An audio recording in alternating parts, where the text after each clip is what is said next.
My question to you is regarding dealing with peer and societal pressure. Since I'm a research scholar, I'm involved with my study, which is going to take a long time to complete. But when I look at my friends from my school and college days, they are already employed, and I can see them, they're going quite ahead in this fast-paced world. What I want to know from you is how do I deal with this peer pressure and societal pressure so that there is a peace of mind at the end of the day? Thank you. Oh, peace of mind should not be at the end of the day.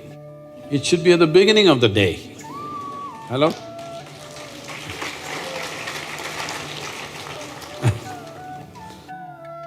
Well, I was supposed to speak. Ria, we cannot see you, I'm not even able to see the screen. Is she on the screen?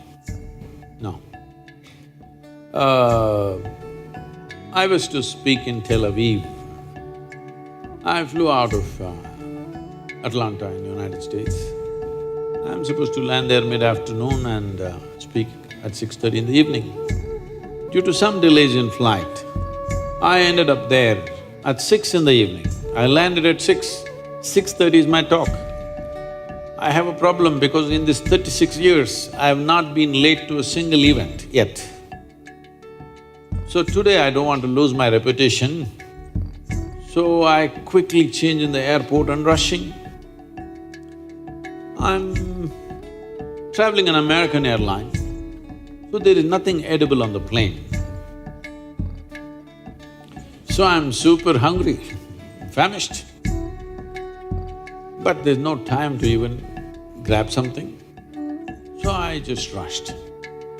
And when I went to the venue, this doesn't happen to me at all, but on that day, the venue is a fine restaurant. I'm speaking in a very fine restaurant. That's where the meeting is. I thought, this is a fantastic place to come to when you're so hungry. Then people have already gathered and people are coming in, some people are greeting me. One man comes to me and says, "Shalom." I ask him, what does it mean? He says, "This is the highest way of greeting." I said, "Well, that's your opinion.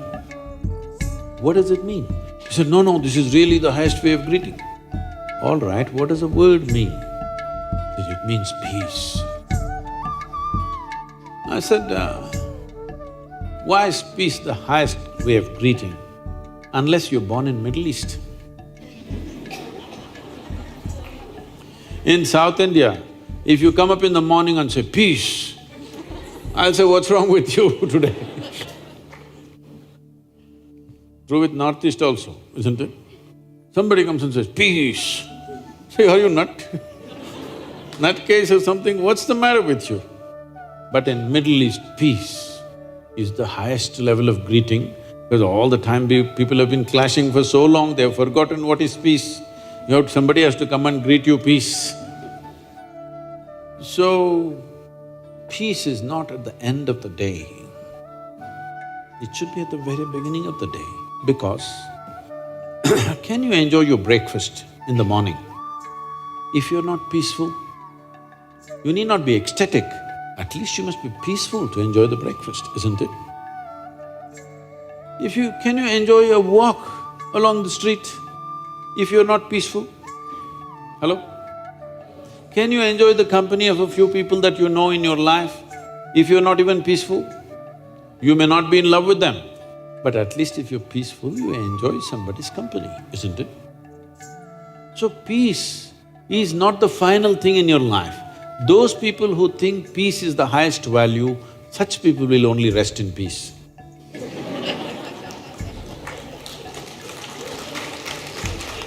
So, Ria, don't ever think peace is at the end of the day. No. It's very important. You must be blissed out. If that is not possible for you right now because I don't know what's your subject of research, but at least you must be peaceful. Even if you want to research, research means something that's already there, you're trying to see it and articulate it, right? When you're not peaceful, you don't even see what is in front of you. Yes or no? Have you noticed on a certain day you are all disturbed, you are looking for your car keys, everywhere and the damn thing is in your hands. How will you do research if you don't even know peace? Peace just means that you are in a certain state of pleasantness of mind. And this is needed. There is substantial scientific evidence to show you that only when you are in a pleasant state of experience, your body and your mind functions at its best. But the department is coming. It should come, you know. But right now, people have made peace of mind the last thing in their life. It's like this. If your body is pleasant, we call this health. It's pleasant. That's why I'm feeling healthy, isn't it? If it becomes very pleasant, we call it pleasure. If your mind is pleasant, we call this peace. It becomes very pleasant, we call it joy. If your emotions become pleasant, we say you're in love.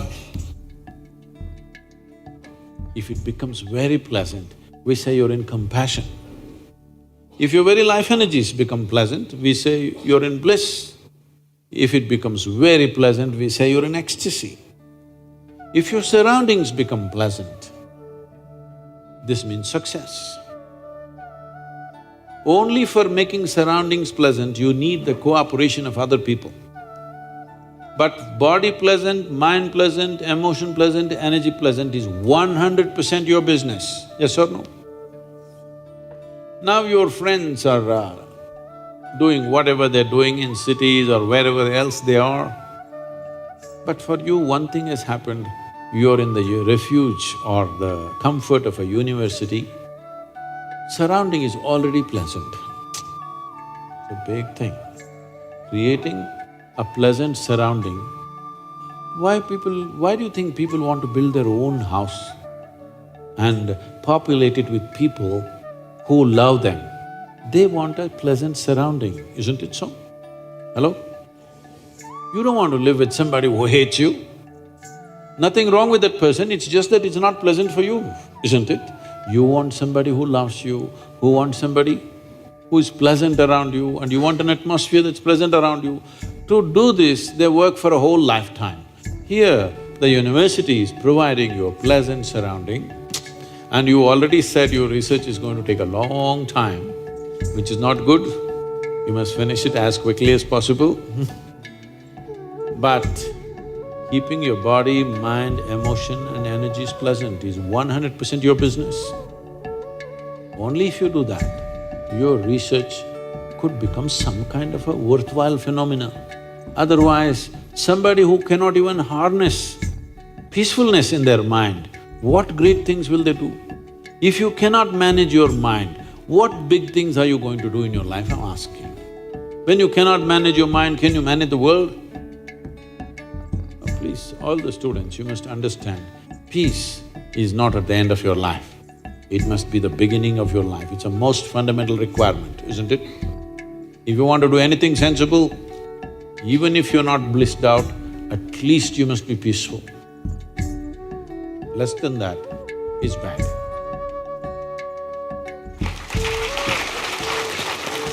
Good afternoon, Namaskaram, Sadhguru. Sadhguru. Good evening, Sadhguru. Where My are- name is… Where are you? There's just an announcement.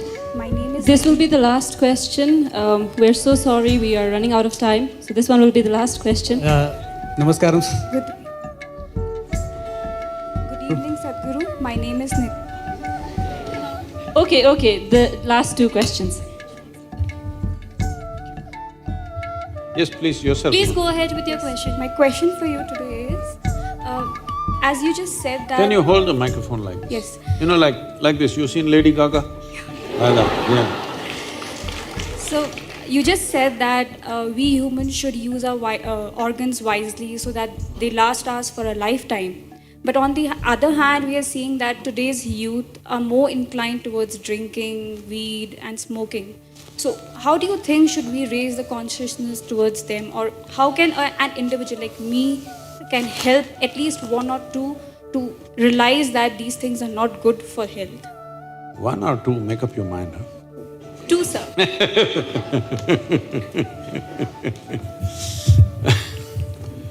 So, when somebody has tasted some pleasantness, either to drug or drink or sexuality or whatever, they tasted some pleasantness.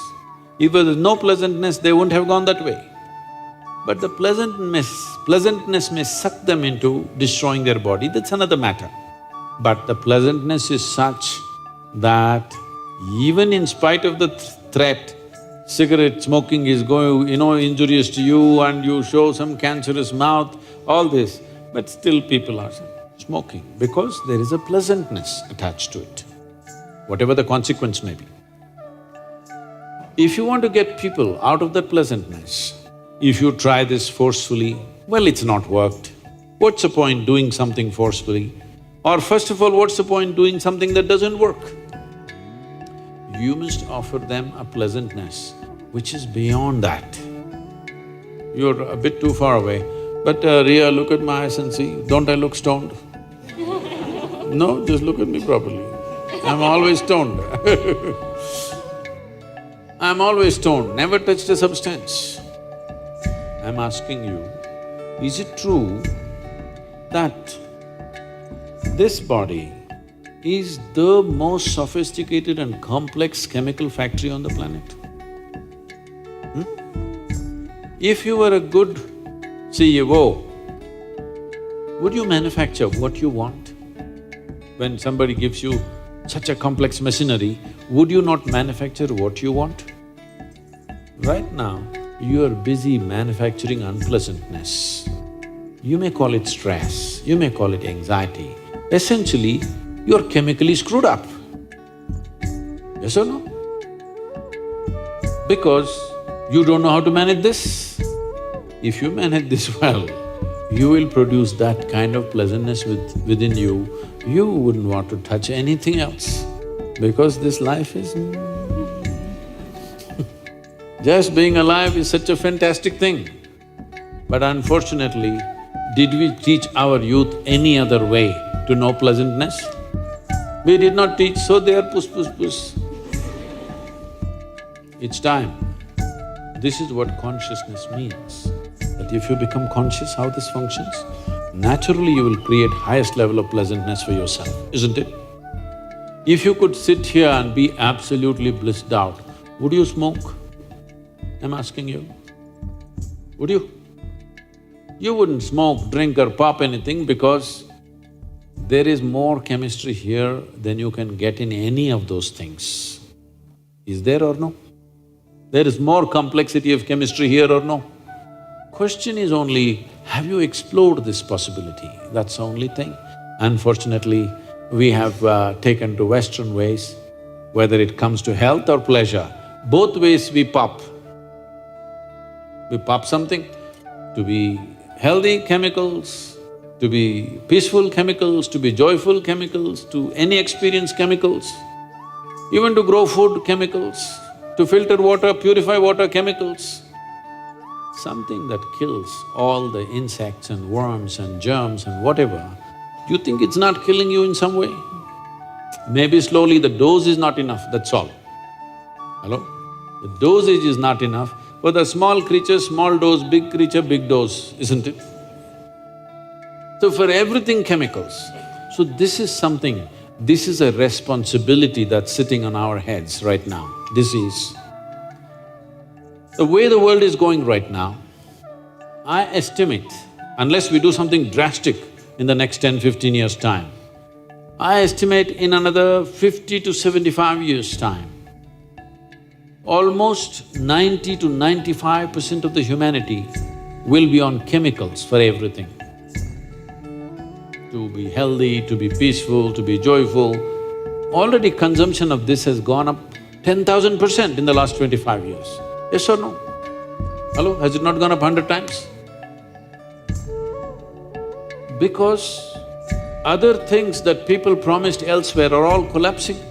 People told you it doesn't matter, you're miserable, when you go to heaven everything will be wonderful. But slowly in your mind, the hope of heaven is collapsing. Maybe you still don't dare to utter it, but it's collapsing, isn't it? Yes or no? So you want to do everything here, but nobody taught you how to do it in such a way you can have the highest level of pleasure and still it'll enhance your life. This needs a little application. Unfortunately, we have not explored. If you do not raise human consciousness to a point where a whole lot of human beings know how to do things within themselves, if this does not come in the society, 90 to 95% of the population in 50 years or plus will be on chemicals. Now, this is not a moral issue for me. If 95% of the humanity goes on chemicals, the next generation that we produce will be a generation which is much less than ourselves. See, the purpose of next generation is somehow, at least one notch, they must be better than us. If we produce a generation which is worse than us, this is a crime against humanity. We have taken humanity backwards. And once you do that, afterwards we don't know what the next one will do. See, this is not some prediction by looking at astrological stuff, looking at the human mind.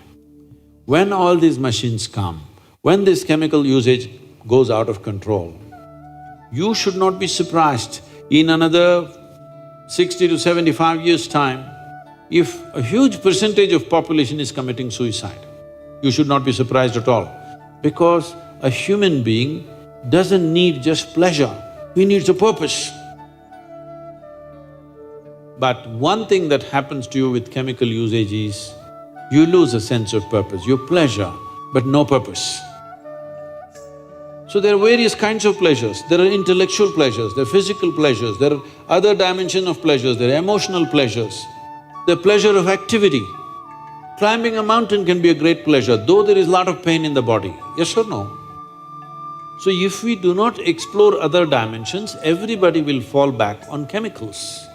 When this happens, you will see the suicide rate in the world will increase enormously. I must tell you this, I grew up in early 70s and whatever. At least 12, 13, if I count little far away friends also, nearly 14 people.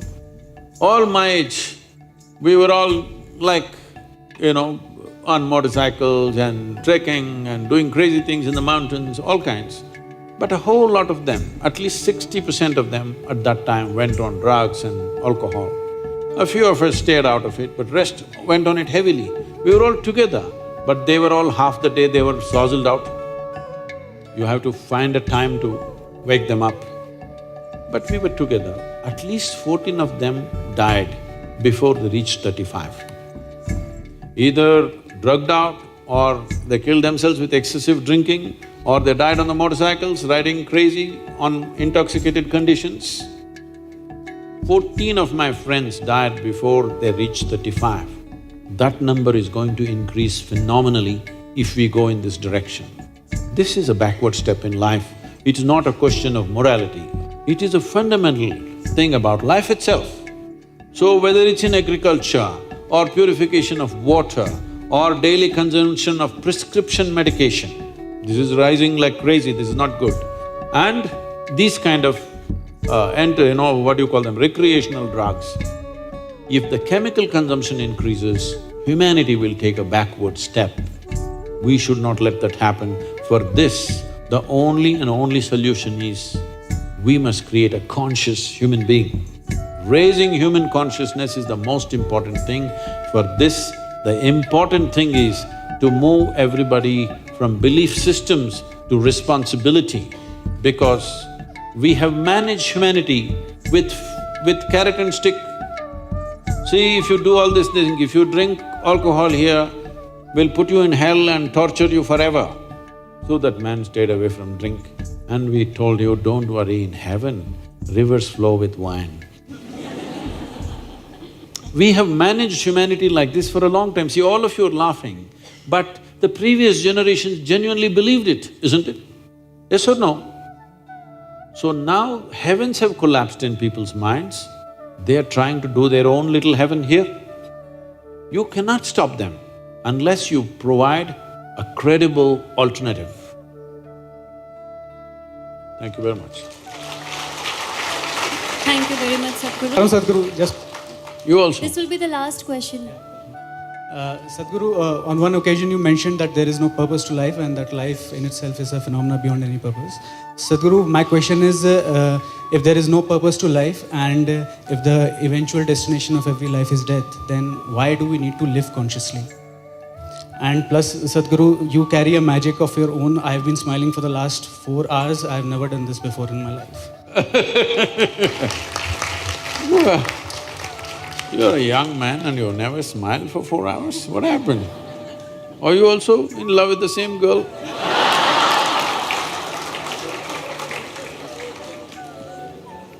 Because the girl doesn't know, poor girl, all right? Now, see, suppose you sit here right now and you're ecstatic. Would you ask what is the purpose of life? Would you? Your experience is so fantastic. Would you ask what is the purpose of life? No. Because to be alive is a purpose by itself. Now life has become a little burdensome. You're carrying the vegetable bag and going home. What is the purpose of life? You're doing things that you don't like to do. What is the purpose of life, isn't it? Somehow it's become burdensome. When you're 5, 6 years of age, when you're just bubbling around, did you ask what is the purpose of life? You became like this, what is the purpose of life? So this need for purpose has come simply because most people have not tasted life, except in their childhood. When I say they've not tasted life, right now the only 2 things they're experiencing is their physiological structure and psychological structure. As we already went through this process, both your physiology and psychological structure have been gathered from outside, isn't it? So there is no taste of life. So now you're asking, what is the purpose of life? Because you lost the connect with life. In your mind, in your intellect, logically you ask this question. But the life within never asks the question, isn't it? Even an ant wants to live, try to hold it and see. Does it want to live? Does it do everything possible to live? Yes or no? Because life is a purpose unto itself. It's a phenomena beyond all silly purposes we can find in our life, in our intellect. Whatever silly purposes we find in our mind are absolutely silly compared to the tremendous phenomena that we call as life. But right now, you are just a bundle of thought, emotion, ideas, opinions, ideologies, belief systems and prejudices. No life. Life is not happening, only thought is happening, isn't it? Hello? Because of that, you are asking what is the purpose of life. And you said that, and now you're saying, what is the point? Eventually I will die. So what do you want to do? You want to die today? No, it will come. If this question becomes very deep, then the next question is to be or not to be. Once the question comes, we just have to provide you with 2 meters of rope, that's all, and little encouragement. That girl has to disappoint you.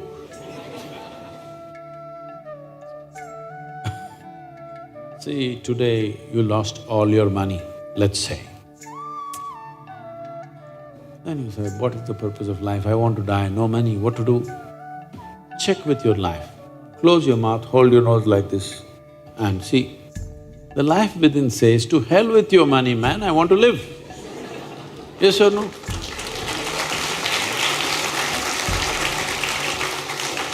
This girl, she left and went away, she finished her program, she doesn't know, she went home.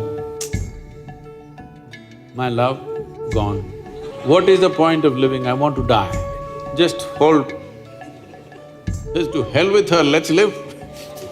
Yes or no? Whenever you think the purpose of life is lost, just hold your nose for 2 minutes. You will know this one wants to live. Yes or no? So, life does not need a purpose because it's a phenomena beyond all invented purposes that human beings make up. Thank you very much. Thank you, Sadhguru. Extend our heartfelt gratitude to everybody who has been present here. To Sadhguru, of course, I believe we have all learned a lot more than what we have learned in all these years of our existence. Thank you so much once again, Sadhguru. Thank you to the team. Thank you to Nehu and everybody who has come here. Thank you so much. I'm so sorry all your questions could not be addressed. We're running out of time. But do follow his videos. You will get most of your answers in them. And we hope, Sadhguru, you come to Shillong once again, once or twice or many more times, yet again and again. If you stop calling me mainland, I will come here Okay, sure. every year.